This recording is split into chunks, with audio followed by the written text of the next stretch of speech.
So the fact that it's Valentine's Day this week, I really feel like we need to talk about love. Now, please don't switch off. Even if you're a guy watching this, please don't switch off just because I've said the L word. Let me explain to you what I mean when I say love. Love is one of our most primal emotions. It makes us feel amazing. So ultimately, all of our emotions boil down to either love or hate. And when I'm talking about love, especially during this Friday focus, is I am talking about I'm not talking about the soppy, romantic, sexy kind of love. I'm talking about just the emotion that makes you feel good.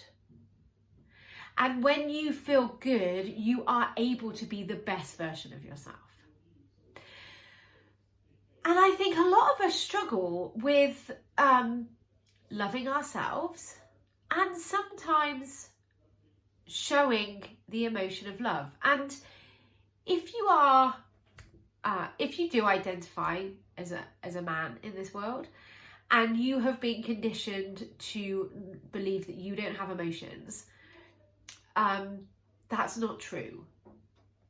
Men have exactly the same amount of emotions as women, only society have accepted women showing their emotions, whereas men generally have been perceived as weak if they become emotional or vulnerable.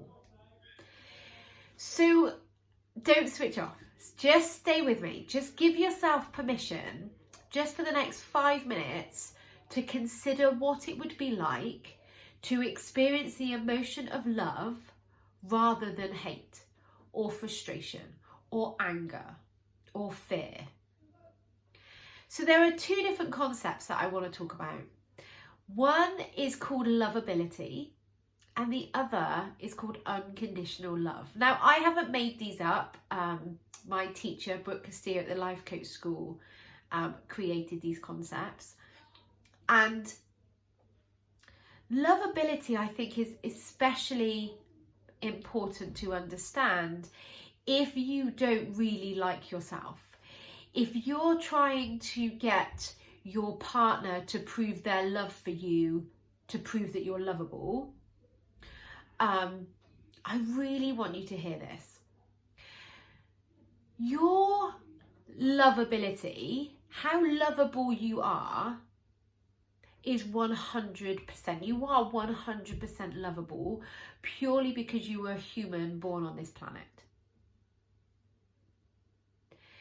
Somebody's ability to love you has got nothing to do with you.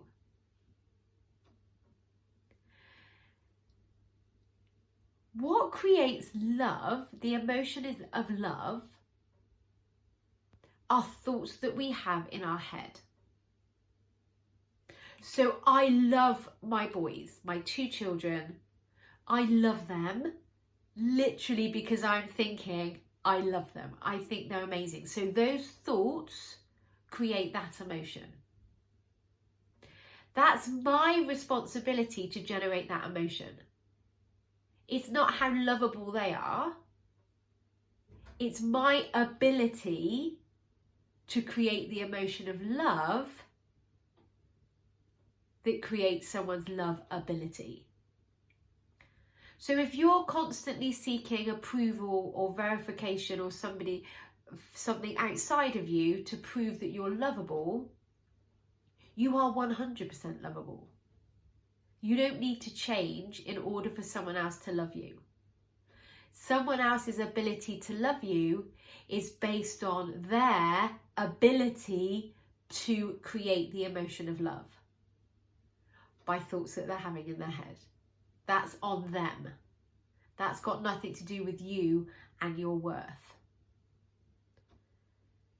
So you are 100% lovable, and you have the ability to generate love for yourself and for other people by thoughts that you have in your head. And if someone isn't showing you what you consider to be loving behaviour, that has nothing to do with you. That has everything to do with their thoughts that are generating their emotions. The other concept that I want to talk to you about is unconditional love.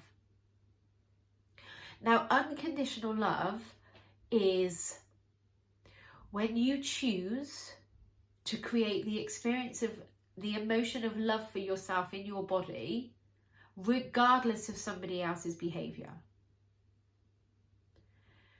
So this doesn't sound like letting people off the hook, or not seeing through a consequence, or letting them get away with everything. The only reason you ever would choose to unconditionally love someone is because you are the one that experiences that emotion. They don't experience your emotion, they experience their emotions by their thoughts. But when you choose to get frustrated, or you choose to hate on somebody, or you choose to get angry, you are choosing to experience that emotion for yourself. You're creating that emotion with your thinking. Therefore, love is equally available to you. And love never hurts.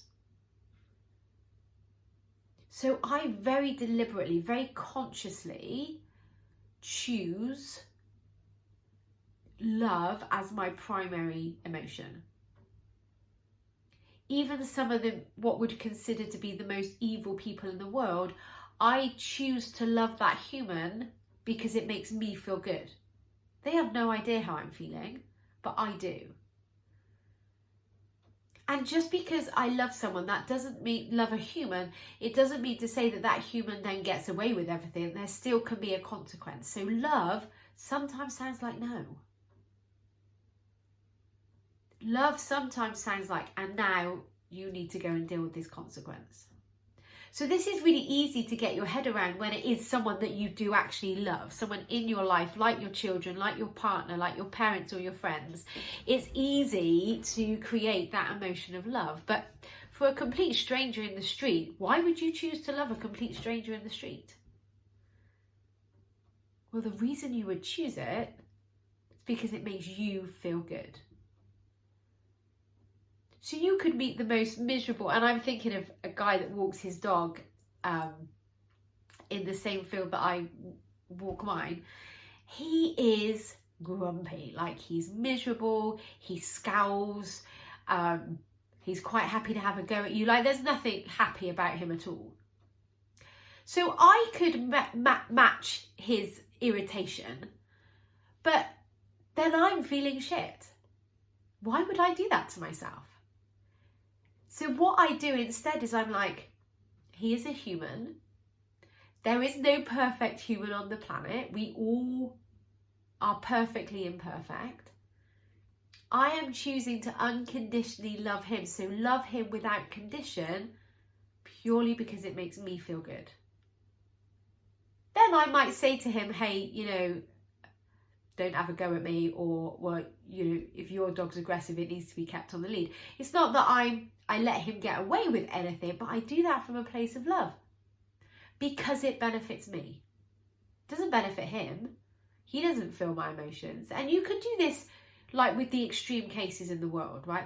The people in the world that we naturally seem to hate, we can be like, okay, I'm choosing to unconditionally love another human because it makes me feel good. And now they need to go to prison, and now they need to whatever.